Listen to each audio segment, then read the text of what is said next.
seolah-olah para ilmuwan, doktor, politisi itu kan nggak ada artinya di mata Habib Rizik, karena dia sudah menduduki posisi imam besar. Oh, ini kan sudah sistem Syiah sebenarnya, Mas.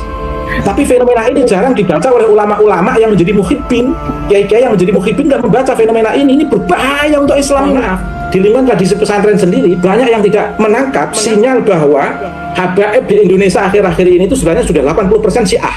Saya melangkah muncul dalam diskursus ini, lah haula, Mas, dibenci banyak orang, nggak peduli. Karena saya ingin membongkar bahwa Habib-Habib akhir-akhir ini sudah banyak yang Syiah.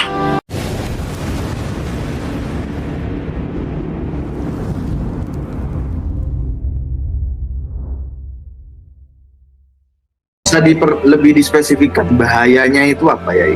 Bahayanya nanti seperti umat Nabi sebelumnya, Mas. Umat Nabi sebelumnya itu kan ketika Nabinya wafat, nggak selang kemudian agama itu hanya seolah-olah dikuasai oleh keluarga-keluarga terdekat Nabi. Oleh karena itu Nabi Muhammad membaca fenomena itu, tidak ingin mengulang sejarah itu. Nabi sangat mewanti-wanti bahwa warasatul anbiya itu bukan dzurriyyah. Warasatul anbiya ya ulama, para ulama. Justru Nabi tidak mengatakan pewaris para nabi itu adalah keturunanku, tidak. Justru pewarisku adalah para ulama. Warasatul anbiya, al ulama warasatul anbiya. Dan Nabi betul-betul juga dengan sangat keras ingin menghentikan sistem paternalistik jahiliyah yang lebih mengedepankan pada penasaban yang menggantungkan pada sistem laki-laki. Bahkan saking ekstrimnya pada saat itu, sebelum Nabi datang, perempuan bisa saja dibunuh hidup-hidup karena tidak bisa membanggakan komunitas itu. Dan ini ditentang oleh Nabi. Sampai Allah secara langsung memberikan contoh pada umat Islam. Generasi putra Nabi, yang putra itu kan tidak ada yang mengeluarkan generasi berikutnya, Mas. Wafat pada saat masih usia-usia anak-anak. Yang sampai dewasa sampai nikah itu kan Fatimah. Artinya Allah memberikan contoh Nabi dengan keberlangsungan Fatimah sebagai kantor kebudayaan yang dialami oleh masyarakat Arab jahiliyah yang menggantungkan anak itu dari laki-laki. Nah, Nabi Muhammad yang dalam tanda kutip disisakan oleh Allah itu yang Fatimah. Ini sebenarnya kan kantor kebudayaan dari Nabi secara langsung, dari Allah secara langsung melalui fenomena kehidupan Nabi untuk mengkantor kebudayaan Arab jahiliyah. Dan ini searah dengan kantor konsepsional yang diberikan oleh Nabi kepada masyarakat jahiliyah untuk tidak mendewa-dewakan tentang keturunan laki-laki. Terima kasih, Mas.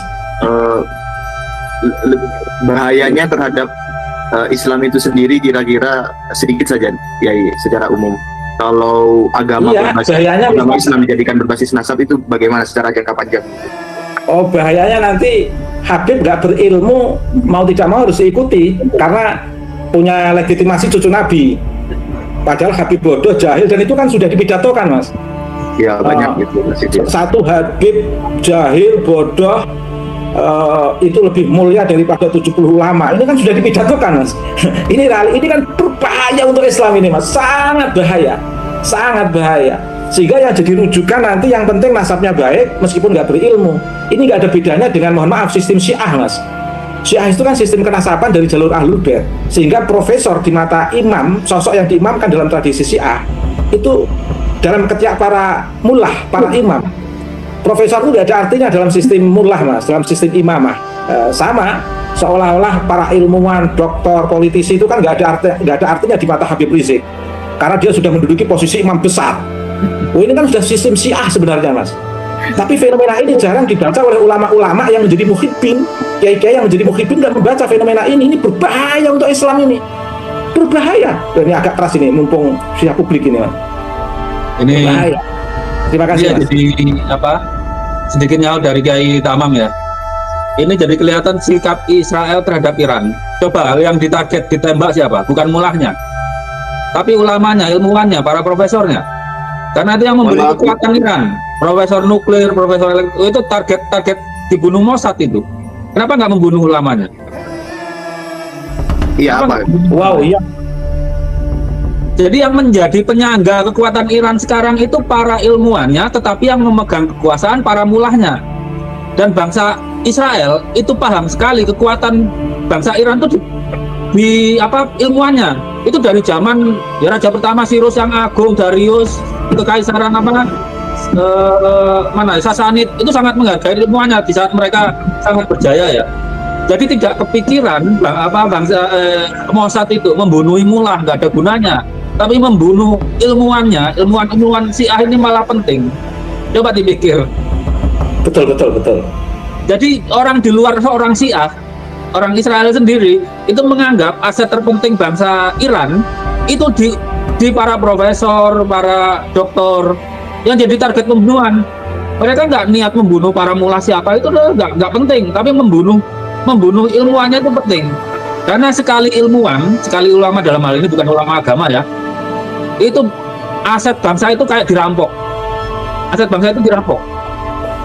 Itulah targetnya, kan kita sudah sering kan itu lihat itu. Berarti itu Mas Sugeng ya, kalau ingin membuat Indonesia tertinggal, Habibnya dibesarkan, ilmuannya dibunuh semua.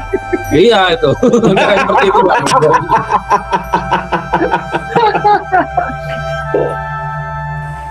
Ya Tamam. Agama Islam ya Tamam menegaskan bahwa bukan agama nasab. Dan itu saya baca sebagai dari akar kultural dari pemahaman NU, begitu ya. Apabila ada sekelompok yang menyatakan baik secara langsung maupun tidak langsung bahwa agama Islam itu adalah agama nasab, nah itu bagaimana Yai? Alhamdulillah sampai detik ini yang menjadi arus utama ke Islam itu belum ada yang menyatakan itu, Mas. Hanya kelompok kecil yang lebih mengedepankan Islam seolah-olah brandnya itu dinasab, seperti kaum Ba'alwi yang ada di Indonesia. Ini kan luar biasa. Ashraf Sadat dari Wali Songo itu betul-betul menjadikan nasab itu sebagai sebuah nilai historis yang berlangsung secara biasa dan wajar-wajar saja, Mas. Bahkan ketika Ba'alwi memasukkan Ubaidillah di jalur nasab Wali Songo, kiai-kiai juga nggak protes, nggak marah dan lain sebagainya. Jadi Wali Songo ada yang menghubungkan ke Ubaidillah itu biasa-biasa saja, nggak marah kiai-kiai, karena memang nasab itu historis, apalagi nasab yang jauh. Yang menjadi persoalan kan gini, Mas, Ba'alwi itu yang khususnya di Indonesia yang 10 tahun terakhir ini aneh sekali. Betapa pentingnya nasab bagi mereka, sehingga untuk mempertahankan nasab itu dipertahankan melalui lintas disiplin ilmu. Wah, luar biasa ini.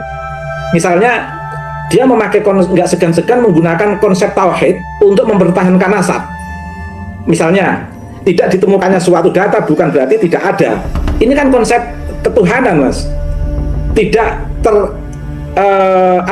terdeteksi secara empiris dalam batas indera manusia, bukan berarti Allah itu tidak ada. Sebenarnya konsepnya akan ke sana, untuk konsep ketuhanan sebenarnya itu, tapi dijadikan dalil untuk membela nasab.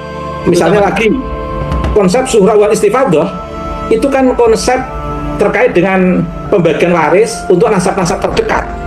Tapi istilah suhra wal istifadah dijadikan dalil untuk membela nasab yang jauh, yang sudah tidak terdeteksi selama 5 abad lebih misalnya. Ini kan namanya membela nasab dengan berbagai lintas disiplin ilmu. Kemudian lagi membela nasab dari perspektif saintis. Contohnya apa? Mereka ingin membela nasab dengan menghadang uji tes DNA, dengan mengharamkan tes DNA. Itu artinya kan dia ingin membela nasab dengan lintas disiplin saintis untuk menolak DNA biar tidak diketahui kedustaan itu misalnya, Mas. Dan ada juga untuk membela nasab Ba'alwi dengan ilmu sosiologi. Artinya apa? Menekan sistem sosial untuk tidak menerima sistem keterbukaan dalam studi nasab. Oh, ini kan ilmu sosiologi untuk mempertahankan nasab. Ini kan pembodohan massal yang luar biasa, Mas. Harus dibongkar. Dr. Sugeng saya sangat menghormati karena beliau apapun yang terjadi, beliau membongkar dari sisi ilmu pengetahuan. Kiai Imad membongkar dari sisi khasanatul ras. Prof. Manahim Ali membongkar dari perspektif filologi. Untuk membangun satu kesadaran publik yang selama ini, bahkan mohon maaf, di lingkungan tradisi pesantren sendiri banyak yang tidak menangkap sinyal bahwa habaib di Indonesia akhir-akhir ini itu sebenarnya sudah 80% Syiah. Makanya konsep kenasapan itu mencuat, sebagaimana seperti di Iran konsep kenasapan mencuat. Saya melangkah muncul dalam diskursus ini, lah haula, Mas, dibenci banyak orang, nggak peduli, karena saya ingin membongkar bahwa Habib-Habib akhir-akhir ini sudah banyak yang Syiah. Galak saya ini, Mas. Biar kiai-kiai yang muhibin ini sadar Dan Kiai Imad itu betul-betul pejuang Nahdlatul Ulama, karena sadar betul tradisi NU ini sekarang ini mau dikooptasi oleh tradisi Syiah lewat bahasa Habib atas nama Ahlussunnah wal Jamaah. Mereka itu omong kosong kalau Ahlussunnah wal Jamaah, Mas. Karena tradisi yang sudah keluar secara publik itu tradisi Syiah. Terima kasih, Mas.